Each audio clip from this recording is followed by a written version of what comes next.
Assembly ఎన్నికల సమయంలో Congress party మేనిఫెస్టోలో వికలాంగులకు ఇచ్చిన హామీలను తక్షణమే అమలు చేయాలని, లేని పక్షంలో రేవంత్ రెడ్డి ప్రభుత్వాన్ని గద్దెదించడమే లక్ష్యంగా తమ ఉద్యమాన్ని ఉధృతం చేస్తామని భారత వికలాంగుల హక్కుల పరిరక్షణ సమితి రాష్ట్ర అధ్యక్షులు గిద్దె రాజేష్ అన్నారు. గురువారం ఇందిరా పార్క్ ధర్నా చౌక్ వద్ద కాంగ్రెస్ మేనిఫెస్టో సాధన సమితి ఆధ్వర్యంలో నిర్వహించిన రీలే నిరాహార దీక్షలో పాల్గొన్న భారత వికలాంగుల హక్కుల పరిరక్షణ సమితి రాష్ట్ర అధ్యక్షులు గిద్దె రాజేష్. అసెంబ్లీ ఎన్నికల సమయంలో కాంగ్రెస్ పార్టీ మేనిఫెస్టోలో వికలాంగులకు ఇచ్చిన హామీలను తక్షణమే అమలు చేయాలని, లేని పక్షంలో రేవంత్ రెడ్డి ప్రభుత్వాన్ని గద్దెదించడమే లక్ష్యంగా తమ ఉద్యమాన్ని ఉధృతం చేస్తామని భారత వికలాంగుల హక్కుల పరిరక్షణ సమితి రాష్ట్ర అధ్యక్షులు గిద్దె రాజేష్ అన్నారు. గురువారం ఇందిరా పార్క్ ధర్నా చౌక్ వద్ద కాంగ్రెస్ మేనిఫెస్టో సాధన సమితి ఆధ్వర్యంలో నిర్వహించిన రీలే నిరాహార దీక్షలో పాల్గొన్న గిద్దె రాజేష్, కాంగ్రెస్ పార్టీ వికలాంగులకు ఇచ్చిన ఏ ఒక్క హామీని నెరవేర్చకుండా వికలాంగుల సంక్షేమాన్ని విస్మరించిందని మాట్లాడారు.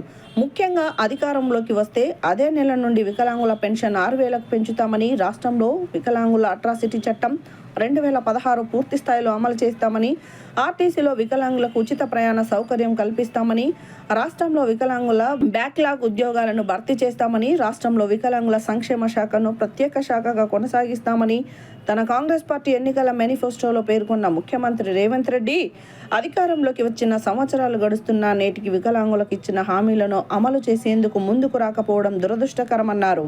ఈ రీలే నిరాహార దీక్షలో కాంగ్రెస్ మేనిఫెస్టో సాధన సమితి ముఖ్య నాయకులు చెరుకు నాగభూషణం, ఎం నరసింహగౌడ్, కొల్లూరి ఈదయ్య, మొహమ్మద్ మున్నా, షేక్ నయీం, భారతి ప్రసాద్, వంశరాజ్, రామచంద్రం, మరిగుజ్జు మల్లేష్, లెప్రసి రమేష్, మారవేణి చంద్రశేఖర్ యాదవ్, మరిగుజ్జు సైదులు, వేణుగౌడ్, ఉదయ్ అసోసియేషన్ నాయకులు కొమరవెల్లి వీరేష్, వెంకటేష్, ఉదయ్, అశోక్, ముదిరాజ్, ఉస్మానియా యూనివర్సిటీ దివ్యాంగుల నాయకులు అశోక్ రాము, వాంకుడోత్ లాల్ సింగ్, కుర్ర రమేష్, తీవ్ర వైకల్యం గల వికలాంగుల సంఘం నాయకులు, మహిళా నాయకురాలు రాజ్యలక్ష్మి, ధనమ్మ తదితరులు పాల్గొనగా ఈ దీక్షకు తెలంగాణ జనసమితి రాష్ట్ర అధ్యక్షులు ప్రొఫెసర్ కోదండరాం, బీఆర్ఎస్ ఎమ్మెల్యే ముఠా గోపాల్, వికలాంగుల కార్పొరేషన్ మాజీ చైర్మన్ కేతిరెడ్డి వాసుదేవరెడ్డి, బీఆర్ఎస్ రాష్ట్ర నాయకులు ధీరావత్ మహేష్ నాయక్, బీజేపీ రాష్ట్ర అధ్యక్షులు రామచంద్రరావు, బీజేపీ వికలాంగుల విభాగం రాష్ట్ర కన్వీనర్ కొల్లి నాగేశ్వరరావు, జవాబు ఛానల్ నల్గొండ శ్రీనివాసులు,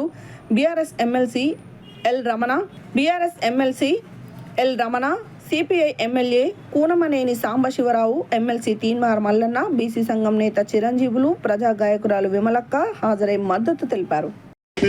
తెలంగాణ రాష్ట్ర అసెంబ్లీ ఎన్నికల సమయంలో కాంగ్రెస్ పార్టీ వికలాంగుల సమాజానికి ఇచ్చినటువంటి హామీలన్నిటి కూడా తక్షణమే నెరవేర్చాలని చెప్పేసి కాంగ్రెస్ మేనిఫెస్టో సాధన సమితి ఆధ్వర్యంలో ఇందిరా పార్క్ వద్ద నిర్వహించినటువంటి ఈ యొక్క ధర్నా కార్యక్రమంలో పాల్గొన్నటువంటి పెద్దలు గౌరవనీయులు నాగభూషణం అన్న గారికి, అదేవిధంగా ఈ సమావేశంలో పాల్గొన్నటువంటి వికలాంగుల కార్పొరేషన్ చైర్మన్ వాసుదేవరెడ్డి గారికి, అదేవిధంగా భారతీయ జనతా పార్టీ వికలాంగుల విభాగం రాష్ట్ర నాయకులైనటువంటి కొల్లి నాగేశ్వరరావు అన్న గారికి, అదేవిధంగా టీఆర్ఎస్ వికలాంగుల విభాగం నేత మహేష్ గారికి, అదేవిధంగా టీఆర్వీఎస్ అధ్యక్షులు మున్నా గారికి, నయీం గారికి, అదేవిధంగా మరుగుతుల సంఘం ప్రతినిధులు మల్లేష్ గారికి, సైదులు గారికి, అదేవిధంగా ఈ సమావేశంలో ఈ దీక్షలో పాల్గొన్నటువంటి ప్రతి ఒక్క మహిళా సోదరిమణులకు, అదేవిధంగా భారతీ మేడం గారికి, డెఫెండం తరఫున ప్రసాద్ సార్ గారికి ప్రత్యేకంగా ధన్యవాదాలు తెలియజేస్తూ, ముఖ్యంగా మిత్రులారా, ఇవాళ రాజధాని నడిబొడ్డున ఇవాళ వికలాంగుల సమాజం అంతా కూడా హక్కుల కోసం, ఆత్మ గౌరవం కోసం, రాజ్యాధికారంలో ఓటా కోసం ఇవాళ నడి రోడ్డు మీద కూర్చొని ఇవాళ దీక్ష చేయవలసినటువంటి పరిస్థితి ఈ తెలంగాణ రాష్ట్రంలో రావడం అనేది దురదృష్టకరం.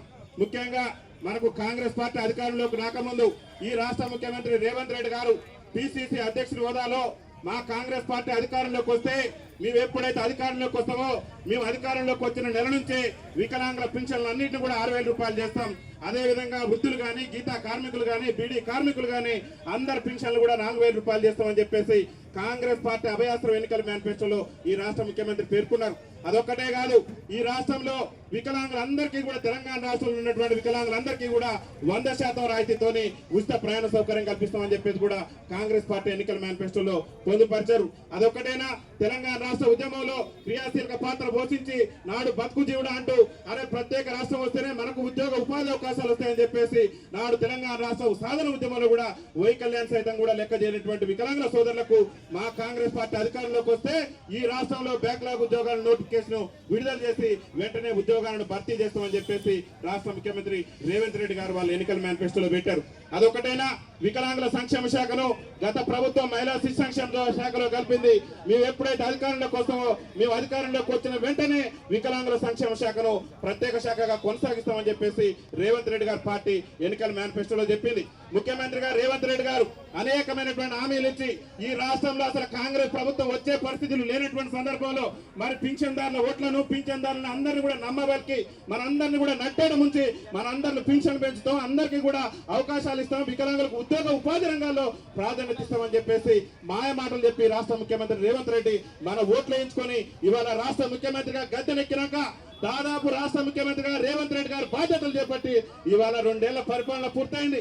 2 ఏళ్ల పరిపాలనలో కాంగ్రెస్ ఎమ్మెల్యేలు మంత్రులు ఎమ్మెల్యేలు ఒకసారి ఆత్మ పరిశీలన చేసుకోవాలి. ఈ 2 ఏళ్లలో వికలాంగుల సమాజానికి మన ఎన్నికల మేనిఫెస్టోలో పెట్టినటువంటి ఒక్క హామీ అయినా నెరవేర్చారనేది వాళ్ళ అసెంబ్లీ సాక్షిగా ఆత్మవిమర్శ చేసుకోవాలని చెప్పేసి ఈ ఇందిరా పార్కు వికలాంగుల మేనిఫెస్టో సాధన సమితి వేదిక నుంచి మేము రాష్ట్ర ప్రభుత్వాన్ని డిమాండ్ చేస్తున్నాం. ముఖ్యంగా మీరే చెప్పారు 6,000 రూపాయల పింఛన్ మీ ఎప్పుడైతే అధికారంలోకి వస్తామో అనేక బహిరంగ సభల్లో అనేక వేదికల్లో ఈ రాష్ట్ర ముఖ్యమంత్రి రేవంత్ రెడ్డి గారే మా కాంగ్రెస్ పార్టీ అధికారంలోకి రాగానే అన్ని వృద్ధులు కానీ వితంతువులు కానీ గీతా కార్మికులు కానీ వాళ్ళందరూ 4,000 రూపాయల పింఛన్ తీసుకుంటారు. మా వికలాంగుల సోదరులకు మేము ఎప్పుడైతే అధికారంలోకి వస్తామో అదే నెల 6,000 రూపాయలు ఇస్తున్నాడు. రేవంత్ రెడ్డి గారిని ఇందిరా పార్క్ వేదిక నుంచి అడుగుతున్నాం. రేవంత్ రెడ్డి గారు ఎడిపోయిన మా 6,000 రూపాయలు పెండింగ్ బకాయితో సుద్ధా మీరు ఎప్పటి నుంచి అయితే ఇస్తున్నారో ఆ పెండింగ్ బకాయితో సుద్ధా తక్షణమే ఇచ్చే విధంగా మీరు చట్టసభలలో తీర్మానం చేయాలి. తక్షణమే మా పెండింగ్ పింఛన్లన్నింటినీ కూడా విడుదల చేయాలి. రేవంత్ రెడ్డి గారు ముఖ్యమంత్రి అయితే ఆర్టీసీలో ఉచిత ప్రయాణం ఇస్తారని చెప్పిండు. అరే ఎన్టీ రామారావు గారు ముఖ్యమంత్రి ఉన్నప్పటి నుంచి 50% రాయితీతోనే వికలాంగుల సమాజం ఉచిత ప్రయాణం చేసింది.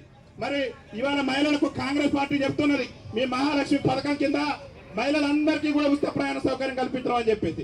అరే 6 గ్యారెంటీలో భాగంగా మీరు మహిళలకు ఇవ్వడాన్ని మా అక్కలకు అమ్మలకు చెల్లెలకు ఇవ్వడాన్ని మేము స్వాగతిస్తున్నాం. కానీ ఏళ్ల తరబడి రాజ్యాధికారానికి దూరమై చట్టసభలలో ప్రాతినిధ్యం లేకుండా ముఖ్యంగా బతుకు జీవుడు అంటూ కాలం వెళ్ళదేస్తూ చాలని పింఛన్లతో దుర్భర జీవితాలు గడుపుతూ అరే ఎన్టీ రామారావు ప్రభుత్వం నుంచే 50% రాయితీతో ప్రయాణం చేస్తున్న మాకు ఉచిత ప్రయాణ సౌకర్యం కల్పిస్తానని నేటి వరకు కూడా నెరవేర్చకుండా మా సమాజం పట్ల రాష్ట్ర ముఖ్యమంత్రి వివక్ష ప్రదర్శించడం అంటే ఇది ఎంతవరకు న్యాయం అనేది కాంగ్రెస్ నాయకులు ఒకసారి ఆలోచన చేయాలి. ముఖ్యమంత్రి గారు ఫ్రీ బస్ పెట్టిన తర్వాత బస్సులలో కనీసం వికలాంగులు కూర్చోవడానికి సీట్లు ఇవ్వట్లేదని చెప్పేసి బస్సులలో చీరలు కట్టుకొని ఈ రాష్ట్ర ముఖ్యమంత్రి నిరసన తెలిపినా కానీ ఈ రాష్ట్ర ముఖ్యమంత్రి గారికి రాష్ట్ర మంత్రికి సిగ్గు రాలేదు ఇవాళ.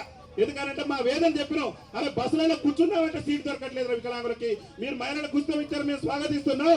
కానీ మా వికలాంగుల సమాజానికి కూడా ఎప్పుడు ఉచితం ఈ ఇందిరా పార్క్ వేదిక నుంచి రాష్ట్ర రవాణా శాఖ మంత్రి పొన్నం ప్రభాకర్ గారిని రాష్ట్ర ముఖ్యమంత్రి గారిని ఈ కాంగ్రెస్ ఎమ్మెల్యేలను కాంగ్రెస్ నాయకులను మేము నిలదీస్తున్నాం.